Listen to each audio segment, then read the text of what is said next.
ಜೈಲಿನಲ್ಲಿದ್ದರೂ ವಿವಾದಗಳು ಪ್ರಜ್ವಲ್ ರೇವಣ್ಣ ಅವರನ್ನ ಬಿಡ್ತಾ ಇಲ್ವಾ? ಜೈಲಿನಲ್ಲೂ ಅದೇ ಚಾಳಿ ಮುಂದುವರಿಸಿದ್ರಾ ಎಂಬ ಪ್ರಶ್ನೆ ಈಗ ಮತ್ತೆ ಕೇಳಿ ಬರ್ತಾ ಇದೆ. ಪ್ರಜ್ವಲ್ ರೇವಣ್ಣ ಅವರು ಜೈಲಿನಲ್ಲಿದ್ದಾಗ ಪ್ರತಿಯೊಬ್ಬರ ಜೊತೆ ಮಾತುಕತೆ ನಡೆಸಿದ್ರ? ಅಷ್ಟೇ ಅಲ್ಲ, ಹೊಸದಾಗಿ ಪತ್ತೆಯಾಗಿದೆ ಎನ್ನಲಾಗ್ತಿರುವ ಪೆನ್ ಡ್ರೈವ್ ನಲ್ಲಿ ಖ್ಯಾತ ನಟಿಯರ ಅರೆನಗ್ನ ಫೋಟೋಗಳು ಪತ್ತೆಯಾಗಿವೆ ಎಂಬ ಚರ್ಚೆಯೂ ಜೋರಾಗಿದೆ.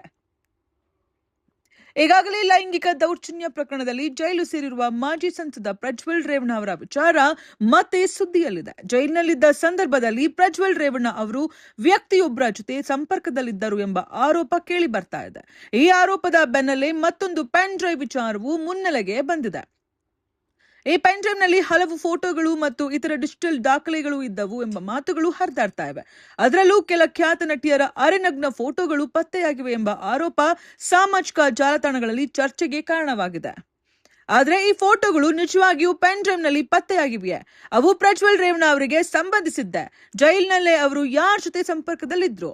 ಈ ಎಲ್ಲ ಪ್ರಶ್ನೆಗಳಿಗೆ ಅಧಿಕೃತ ತನಿಖೆ ಅಥವಾ ತನಿಖಾ ಸಂಸ್ಥೆಗಳ ಸ್ಪಷ್ಟ ಮಾಹಿತಿ ಹೊರಬಂದ ಬಳಿಕವೇ ಉತ್ತರ ಸಿಗಬೇಕಿದೆ. ಸದ್ಯ ಹೊಸ ಪೆನ್ ಡ್ರೈವ್ ಕುರಿತ ಚರ್ಚೆ ರಾಜಕೀಯ ಹಾಗೂ ಸಾರ್ವಜನಿಕ ವಲಯದಲ್ಲಿ ಕುತೂಹಲ ಮೂಡಿಸಿದ್ದು, ಪ್ರಕರಣದ ಮುಂದಿನ ಬೆಳವಣಿಗೆ ಏನು ಎಂಬುದರ ಮೇಲೆ ಎಲ್ಲರ ಕಣ್ಣು ನೆಟ್ಟಿದೆ. ಹಾಗಾದ್ರೆ ಈ ಹೊಸ ಪೆನ್ ಡ್ರೈವ್ ನಲ್ಲಿ ಏನಿದೆ? ಪ್ರಜ್ವಲ್ ರೇವಣ್ಣ ಯಾರ ಜೊತೆ ಮಾತನಾಡಿದ್ರು? ನಿಜಕ್ಕೂ ನಟಿಯರ ಫೋಟೋಗಳು ಪತ್ತೆಯಾಗಿವ್ಯಾ? ಈ ಪ್ರಶ್ನೆಗಳಿಗೆ ತನಿಖೆಯಿಂದಲೇ ಉತ್ತರ ಸಿಗಬೇಕಿದೆ.